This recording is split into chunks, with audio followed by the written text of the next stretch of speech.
유재수 부시장 사건. 요게 말하자면 누가 그러는데요. 이 권력 인허 서클을 잘 아는 사람이 그러는데 유재수 건으로 이 게이트로 큰 사람들 줄줄이 여기 간다. 네. 이게 폭탄이다 그러더라고요. 이건 이제 제대로 터졌다. 아니, 끝장났다 그러더라고요. 오늘 네. 지금 영장 실질 심사 받고 있어요. 네. 오늘 아침에 영장 실질 심사 받으러 들어가는데 저 아침 방송하다 이렇게 봤거든요. 사람들이 보다 다 깜짝 놀랐어요. 보통 영장 실질 심사를 받으러 가고 이 사람 공무원 출신 아닙니까? 네. 행정고시 출신의 승승장구했던 고위 공직자입니다. 네. 최소한의 공직자로서 국민들께 죄스러운 마음 이런 거를 바탕으로 영장 실질심사에 출석하고 기자들이 물어보면 포토라인에 딱 쓰진 않더라도 무거운 마음으로 가서 충분히 소명하고 성실히 조사받고 받겠습니다. 오늘은 뭐 심사 날이니까 충분하게 이야기하고 나오겠습니다. 등에 대한 얘기를 해야 되는데 주머니 손 딱 꽂습니다. 사진 보세요. 사진 오늘 건가? 사진도 아니 약간 티컵되는 표정. 전신 사진 없나? 요 폴라티 같은 거 입고 있잖아요. 약간 티컵되는 표정이네. 제가 오늘 사실 폴라티를 아침에 입고 왔는데 네. 이 사진 보고 조금 기분이 나빠서 다시 그 바를 거 같아요. 좀 약간 예의가 없는 거, 예의가 없는. 폴라티 엄청 있는데. 아니 내 트레이드 마크인데. 오늘 제 얘기 왜 하냐면 조홍천 의원이랑 같이 방송을 했는데 거기도 그 조홍천 의원도 조사받고선 검찰청사 앞에 서봤던 거 아니에요? 네. 그러니까 자신도 검찰 출신에서 여러 문제 때문에 서보니까 그날만큼은 교회 가는 심정으로 단정하게 차려입고 가는 게 최소한 예의라고 생각하고 갔다는 거예요. 네.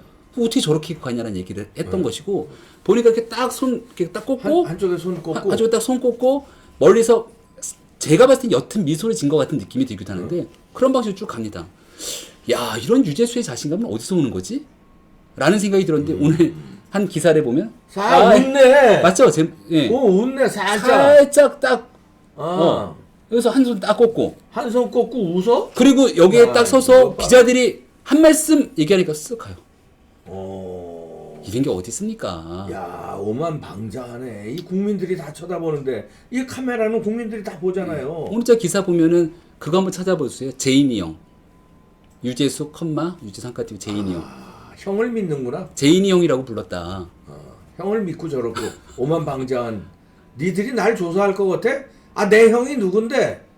니들 날 불렀어? 지금 이 표정이야 뭐야? 그 표정이 유재수 전 부시장이 문재인 대통령을 대상으로 제인이 형이라고 직접 불렀는지 모르겠습니다. 하지만 적어도 그렇게 얘기가 나왔다라고 하는 제인이 형 불렀던 유재수라고 해서 이 얘기가 쭉 회자가 되고 있는데요. 강찬호 의원이 오늘 재밌게 얘기 썼어요. 이거 좀 같이 얘기 좀 해보죠. 여기가 누굽니까? 유재수. 노 전 대통령 시절에 2004년부터 2006년까지 파견을 가요. 근데 경제관료 출신이잖아요. 네. 재경부에 근무합니다. 네. 경제관료 출신이 청와대로 가면 어디 갑니까? 뭐 경제수석실 가야죠. 재경부 출신이 어디 갑니까? 네. 민정수석실에 가요. 그것부터가 이상했어요. 근데 민정수석실에 갔다가 그리고 부속실로 갑니다. 그래서 수행비서를 해요. 보통 우리가 대통령 수행비서 하면 가장 최측근의 늘공이 아닌 어공. 그러니까 정무직 공무원들이 보통 하는 역할로 보는데 그러니까 사람들이 다 전부 얘기하는 게 저도 그런 느낌이었고 아마 옛날에도 얘기했던 것 같아요. 어공인 줄 알았는데 늘공이더라. 다 그런 얘기. 왜 느낌이 늘공 느낌이 아니라는 거예요. 고위 공직자로 열심히 공부해서 관료 생활했던 느낌이 아니라 약간 조금 정치적인 그런 냄새를 지울 수가 없는. 그래서 처음에 노통을 만났을 때 얘기를 하게 되는데요. 네. 노 전 대통령이 있는데 처음에는 당번을 바꿔가면서 신문을 넣어주는 이랬대요. 신문을 이렇게 넣어주는데 갑자기 자네는 누군가? 그러니 저는 공무원입니다. 파견 나온. 그럼 공무원 얘기도 좀 듣자. 앉아봐라. 해서 토론을 했는데 기가 막히게 했다는 거 아니에요? 이것도 되나 봐요. 그래서 기가 막히게 하니까 괜찮네. 다음 회의부터 와라 하면서 이너서클에 들어가게 된 겁니다. 이너서클에. 그러면서 이 이너서클에 들어갔다는 건 대통령 수행까지. 그러면 문재인 정부의 핵심 실세 중에 실세라고 하는 인물들과 다 가까울 수밖에 없는 교분을 쌓았고 그렇죠. 예. 그 당시에 부속실에 누가 있습니까? 김경수 지사가 행정관으로 있었죠. 네. 그 당시에 민정이 이호철, 삼철 중에 한 명이라고 비서실장은 문재인이었고. 그러니 이 관계 속에서 돈독한 관계를 이어갔을 거라는 건데 여기에서 이 김태우 수사관 얘기 말고 김병준 비대위원장 같은 경우도 노정부에서 정책실장을 했거든요. 했죠. 네, 김병준 실장 인터뷰도 땄어요. 따서 보니까 아마도 노정부 끝나고 10년의 공백이잖아요. 네. 그때 동안 이 사람들이 챙기지 않았으면 이런 이너서클에 못 들어갔을 거라는 얘기를 합니다. 그래서 그것이 끝나고 조금만 더 내리시면요. 하단부에 김병준 비대위원장 인터뷰가 있거든요. 네. 그러면서 하는 얘기가 아마도 돈독한 관계를 유지해 왔을 것이고 네. 여기 조금만 더 내려주시면 네, 여기입니다. 네. 이게 핵심이에요. 부시장이 된 것도. 예. 친노들과 친분 때문이니까 그래서 관계가 더 재밌는 건 네. 유재수가 금융 전문가니까 네. 친문 정치인들에게 투자를 자문해주는 등 돈과 관련해 얽힌 것들이 있고 아하. 그것 때문에 감찰을 피할 수 있지 않았을까 추정한다. 아하. 이게 핵심이 이게. 금융 전문가니까 친문 정치인들에게 투자 같은 거 자문해주고 또 뭐 돈도 후원해줬는지 모르죠. 뭐. 그러니까 여기에 대해서 의혹입니다. 합리적인 의혹. 본인이 유재수 부시장 같은 경우는 왜 감찰됐느냐 여기에 보면은 감찰이 들어갈 수밖에 없는 이유에 대해서 또 설명을 쭉 하는데요. 여러 가지 첩보를 받고서는 들여다보니까 진짜 나쁜 사람이라는 거예요. 고위공직자인데 벤츠를 2대나 굴렸다는 겁니다. 자기 돈으로 굴렸겠어요? 그리고 애들은 다 유학 보내고 그러고 나니까 야 이거 고위공직자 부패가 심각하네.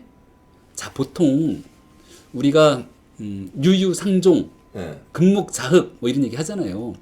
끼리끼리. 내가 여기서 벤츠 2대 굴리고 펀드 해갖고선 표창장 막 주고 그리고 여기에서 내 책 내면은 책도 웃겨요. 자기가 낸 책 가지고서는 A 업체한테 사라 그러고 A 업체가 사서 강매. 사서 A 업체가 산 거를 가져가는 것도 다시 줍니다. 그럼 받은 책 갖고 또 다른 업체가 또 팔아요. 그래서 봉이 김선단식 유재수식 책장사 뭐 이런 얘기들을 하는데 이런 방식으로 인생을 살아왔다면 돈이 얼마나 우스워요. 첫 번째 돈이 우습고 권력만 있으면 얼마든지 내가 주변 사람들 정리해갖고서는 할 수 있다라고 하는 자신감. 그리고 비위에 걸려서 청와대에 그 날카로운 특별감찰에 걸려도 야 됐거든. 나는 국회로 간다. 국회 갔어요. 그 특별감찰했던 특감반원이 찾아옵니다. 미안하다고 사과하러. 그러니까 당신 아직도 청와대에 있어요. 라고 얘기하는 이 자신감. 더 황당한 건요. 2017년 10월 달에 특감에 걸려갖고서는 네. 목이 간당간당 했잖아요. 공무원들 징계위원회에 회부돼서 아유. 경징계 요만한 것만 봐줘도 발발발 떨죠. 정말 흰머리가 날 정도로 스트레스 받는데 목근형이 포도청인데 그럼. 이러고 나서 아무렇지 않게 떨지. 툭 치고 갔단 말이죠. 그리고 나서도 또 비위행을 했다는 겁니다. 아니 믿는 구석이 있으니까. 야 이거는 상상할 수가 없는 일이 일어나는 거예요. 제인이 형이 내가 형이고. 그래서 이런 자신감이 과연 어디서 오는 것인가? 거기에 대해서 김병준 비대위원장의 추정은 친분 관계만으로 이르지 안 못한다. 된다, 이거지. 여기에 뭔가 아주 깊숙하게 내밀하게 서로 쫀득쫀득하게 얽혀져 있는 게 있기 때문일 거다라고 추정하게 되는데요. 그거는 전 추정할 때 돈입니다. 네. 돈을 자문만 한 게 아니라 여긴 자문이라고 썼는데 돈 벌게 해준 거. 뭐 이제 자기가 이제 금융 투자 전문가들 많이 하니까 벌게 해준 그걸 넘어서서 그 금융 투자 이런 데는 또 다 돈하고 연결돼 있어요. 네. 전주들, 회사들 이런 게 연결돼 있어요. 그러면 쓱 연결해주면서 돈을 말하자면 스폰을 붙여주거나 네. 아니면 자기가 스폰한테 받아서 배달을 해주거나 먹고 살게끔 쫙 해줘. 아주 합리적인 추측입니다. 그러니까 쫀득쫀득을 이상으로 네. 신세를 많이 진 거야. 다시 말해서 그 10년 동안에. 그러니까 우리는 이거를 추정하는데 추정하는 겁니다. 그거에 대한 팩트가 드러나는 게 정경심 교수 사건이잖아요. 그렇지. 보니까 WFM이라는 주식을 갖다가 주가 조작으로 빵빵빵 튀기는데 거기에 대해서 사모펀드를 가지고 회사 가져가고 거기다가 차명 투자해갖고선 돈 넣고 일반 개미들 투자자 같은 경우에는 제값 주고 돈 사면은 거기보다 마이너스 2,000원 디스카운트해서 사고 이런 일들을 가능하게 하는 겁니다. 주가 조작하려면 어떻게 해요? 대출을 땡겨서 받아야지. 땡겨서 받는데 뭔가 특혜 준 거 아니야? 별의별 의혹들이 다 나오고 있고 이런 일들이 한쪽에서 얽혀 돌아가는데 남편은 민정수석. 그림이 참 예쁩니다.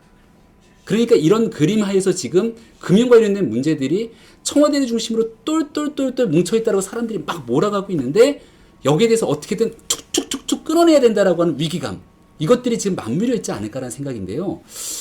검찰이 용기와 희망, 꿈을 가지고 좀 정말 절대로 좌고우면하지 말고 이 문제 제대로 가야 되고 근데 검찰이 할 일이 너무 많아요.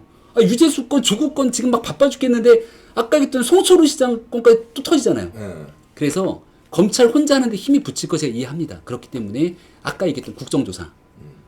국회가 박 전 대통령 국정농단 사건 돌아가면요. 그때 이런 얘기 하잖아요. 국회에서는 국정조사는 수사 중인 상황에 개입할 수 없어요라고 얘기해놓고선 그 당시 최순실 국정농단 사건은 이미 뭐 특검을 시작해서 쭉쭉쭉쭉 가고 있는 사건이었지만 중대한 국민들의 필요성에 의한 사건이기 때문에 국회에서 이 국조특위를 열어요. 그 김성태 위원장이 국조특위 위원장이었고 청와대에 있었던 그 간호사부터 시작해서 다 나옵니다. 다. 대기업, 대한민국 재벌 총수들 줄줄이 앉아놓고서는 한마디만 너 틀려봐. 다 위증이야. 이러고 다 감옥 보내잖아요. 그래서 국회 역할이 중요할 수밖에 없는 이유는 이 모든 일에서 살아있는 권력의 핵심 부와 같이 맞물려 있을 거라고 볼 수 있는 일들이 지금 막 돌아가고 있기 때문에 검찰이 수사는 수사대로 가지만 송철호 사건들이 터지기 시작했고 여기에 청와대가 어떤 힘을 가지고 개입하고 있는지 그리고 유재수 사건이 터지기 시작하면서 보이지 않는 손이 계속 나타나는데 그 보이지 않는 손을 끝내 찾지 못한다라면 이 정도 사건이면 검찰이 청와대 압수수색 가야 돼요.